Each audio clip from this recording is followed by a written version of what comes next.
So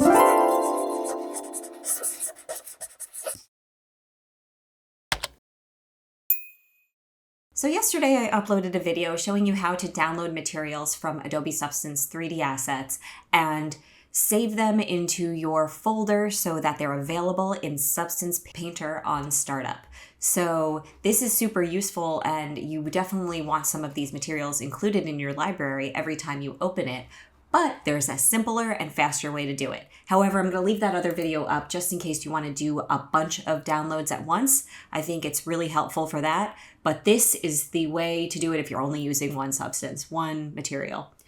So right off the bat, I'm going to download a new material that I don't already have. So this tennis court surface is something I don't have in my Substance Painter. So I'm going to want to click this download button. And if you subscribe to Substance, you can download any of these, which is really cool. And then it just takes a while to download, so we're just going to wait it out. Awesome. Now we have tennis court surface in our downloads. Okay, so what I'm going to do is open up Substance Painter.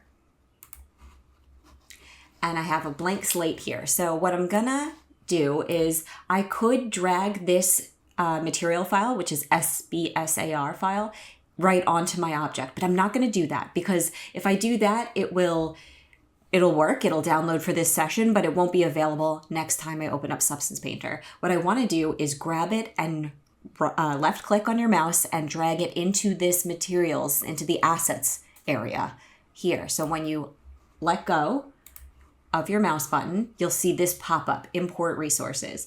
And right now, you may have yours defaulted to import your resources to current session. That will allow you to use this material only for the session you're in. And we want it to be available forever in our library. So what I'm going to do is hit Library Your Assets. This will make it available every time for other projects and, beyond. But if you just want this material in the project, you can also select this, and that will work as well.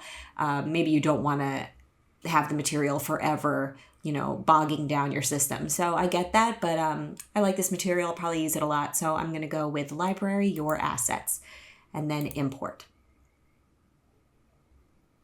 Okay, and we can see right away it's here. I can drag it onto my little guy. Very cool. I can tile it a little. But the real test now is to close out and see if it's available if I reopen it.